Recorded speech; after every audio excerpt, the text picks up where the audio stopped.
నమస్తే ఫ్రెండ్స్, నేను మీ Shravani. Welcome back to Shravani's kitchen.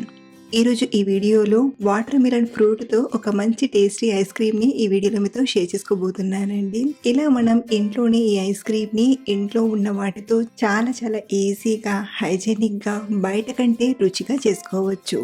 పాలు, వాటర్ మిలన్ ఇలా బేసిక్ ఐటమ్స్ ఉంటే చాలు ఈ ఐస్ క్రీమ్ని రెడీ చేసుకోవచ్చు. మరొకటి ఏంటంటే, ఈ ఐస్ క్రీమ్ని మన ఇంట్లో ఉన్న డబ్బాలో అయినా లేదా గ్లాసెస్లో అయినా చేసుకోవచ్చు. బయట కంటే ఎంతో రుచిగా ఉంటుంది కాబట్టి మీరు కూడా ఈ సమ్మర్లో ఈ చల్లని టేస్టీ ఐస్ క్రీమ్ని ట్రై చేసి ఎంజాయ్ చేయండి. మరి లేట్ చేయకుండా ఈ ఐస్ క్రీమ్ చేయడానికి ముందుగా స్టవ్ ఆన్ చేసి కడాయిలోకి ఒక 1/2 లీటర్ ఫుల్ ఫ్యాట్ పాలను తీసుకోండి. అంటే మీగడ తీయని పాలను తీసుకోండి. అలాగే ఈ పాలల్లోనే ఒక 12-13 జీడిపప్పు పలుకుల్ని తీసుకోండి. మీరు కావాలంటే జీడిపప్పును మెత్తగా పొడి చేసైనా తీసుకోవచ్చు, లేదా ఇలా వేసి ఉడికించిన తర్వాత మనం ఎలాగో గ్రైండ్ చేస్తాం కాబట్టి ఇలా అయినా చేసుకోవచ్చు. అయితే ఇలా తీసుకున్న పాలను బాగా కాగబెట్టండి. ఇలా వేడవడం స్టార్ట్ అయ్యాక మరొక 5-6 నిమిషాలు మరిగించామంటే పాలు కొంచెం చిక్కగా అవుతాయి. చూడండి, 5-6 నిమిషాలు అయ్యేసరికి పాలు ఇలా కొంచెం దగ్గర పడి చిక్కబడతాయి. ఇప్పుడు ఇందులోకి రుచికి సరిపడా ఒక 5 టేబుల్ స్పూన్ల చక్కెరను తీసుకోండి. అలాగే మనం చేసే ఈ ఐస్ క్రీమ్ ఐస్లా రాకుండా కొంచెం క్రీమీగా రావడానికి 1-1.5 టేబుల్ స్పూన్ కార్న్ఫ్లోర్ని తీసుకొని కొంచెం నీళ్ళను వేసి బాగా కలిపి ఈ పాలల్లోకి తీసుకోండి. దీంతో మనకు ఈ ఐస్ క్రీమ్ అనేది హార్డ్గా కాకుండా సాఫ్ట్గా వస్తుంది. ఇక్కడ నేనైతే కార్న్ఫ్లోర్ వాడాను. మీరు కావాలంటే కస్టర్డ్ పౌడర్లో వాటర్ మిలన్ ఫ్లేవర్ పౌడర్ ఉంటుంది, దాన్నైనా వాడచ్చు, లేదా ఇలా కార్న్ఫ్లోర్ని కలిపైనా తీసుకోవచ్చు. కార్న్ఫ్లోర్ని తీసుకున్నాక మంటను మీడియం ఫ్లేమ్లో పెట్టి కంటిన్యూస్గా కలుపుతూ ఒక 3-4 నిమిషాలు ఉడికించండి. ఇది ఎలా అయితే ఉడుకుతూ ఉంటుందో ఈ పాలు అనేవి దగ్గర పడి కొంచెం గట్టిగా అవుతుంది. ఒక 3-4 నిమిషాలు అయ్యేసరికి చూడండి, పాలు చిక్కబడి క్రీమీగా వచ్చాయి కదా. ఇప్పుడు స్టవ్ ఆఫ్ చేసేసి ఇది పూర్తిగా చల్లారేంత వరకు చల్లబెట్టండి. అలాగే ఇలా చల్లారబెట్టేటప్పుడు కూడా వీలైతే ఇలా మధ్య మధ్యలో కలుపుతూ చల్లారబెట్టండి. ఇది పూర్తిగా చల్లారేలోగా మనం వాటర్ మిలన్ని కట్ చేసి తీసుకుందాం. ఇక్కడ నేను సగంలో సగం వాటర్ మిలన్ని వాడుతున్నాను.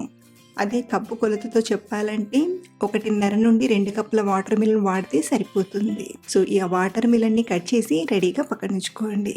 మరో పక్కన పాలు పూర్తిగా చల్లారిపోయాక చూపిస్తున్నాను. ఇది పూర్తిగా చల్లారాక మరి కాస్త దగ్గర పడి ఇలా గట్టిగా అనిపిస్తుంది. ఇప్పుడు దీన్ని మిక్సీ గిన్నెలోకి తీసుకుని గ్రైండ్ చేసుకుందాం. ఈ పాలతో పాటే ఇందులోకి కట్ చేసిన వాటర్ మిలన్ని 1.5 నుండి 2 కప్పుల వరకు తీసుకోండి.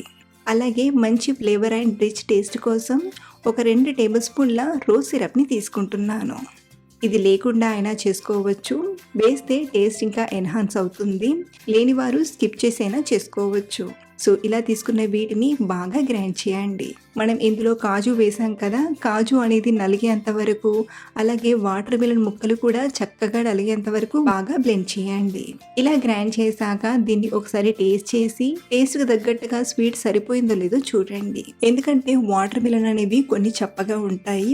ఇన్ కేస్ మీ టేస్ట్కి తగ్గట్టుగా స్వీట్ లేకపోతే ఈ టైంలో టేస్ట్కి తగ్గట్టుగా స్వీట్ని అడ్జస్ట్ చేసుకోవచ్చు. ఇలా తయారు చేసిన ఈ ఐస్ క్రీమ్ని కుల్ఫీ మోల్డ్ ఉంటే కుల్ఫీ మోల్డ్లోకి తీసుకోండి. లేనివారు చిన్న టీ గ్లాస్లోకైనా తీసుకొని ఐస్ క్రీమ్ చేసుకోవచ్చు. ఇలా కూడా కుదరదనుకుంటే ఏదైనా గ్లాస్ బౌల్లోకైనా లేదా స్టీల్ డబ్బాలోకైనా ఐస్ క్రీమ్ని తీసుకోవచ్చు. ఇక్కడ నేను మీకు క్లియర్గా అర్థం అవ్వడానికి కుల్ఫీ మోల్డ్ అలాగే గ్లాస్ బౌల్లోకి తీసుకొని చూపిస్తున్నాను. ఇలా బాక్స్లోకి తీసుకుంటే మాత్రం పైన కొంచెం గార్నిషింగ్గా చేసుకుంటే చూడటానికి మంచిగా కనబడుతుంది. ఇలా కుల్ఫీ మోల్డ్లోకైనా లేదా గ్లాసెస్లోకైనా తీసుకుంటే మాత్రం పైన అల్యూమినియం ఫాయిల్ కవర్తో కానీ లేదా ప్లాస్టిక్ కవర్ని వేసి రబ్బర్తో సెట్ చేసైనా తీసుకోండి. దీనిపైన నేను ఐస్ క్రీమ్ స్టిక్ని పెడుతున్నాను, లేదా స్పూన్ని రివర్స్లో పెట్టైనా ఫ్రీ చేసుకోవచ్చు.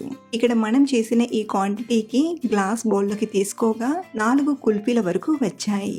ఇలా రెడీ చేసిన ఈ ఐస్ క్రీమ్ని డీప్ ఫ్రిడ్జ్లో పెట్టి 7-8 గంటలు అలాగే ఫ్రీజ్ చేయండి.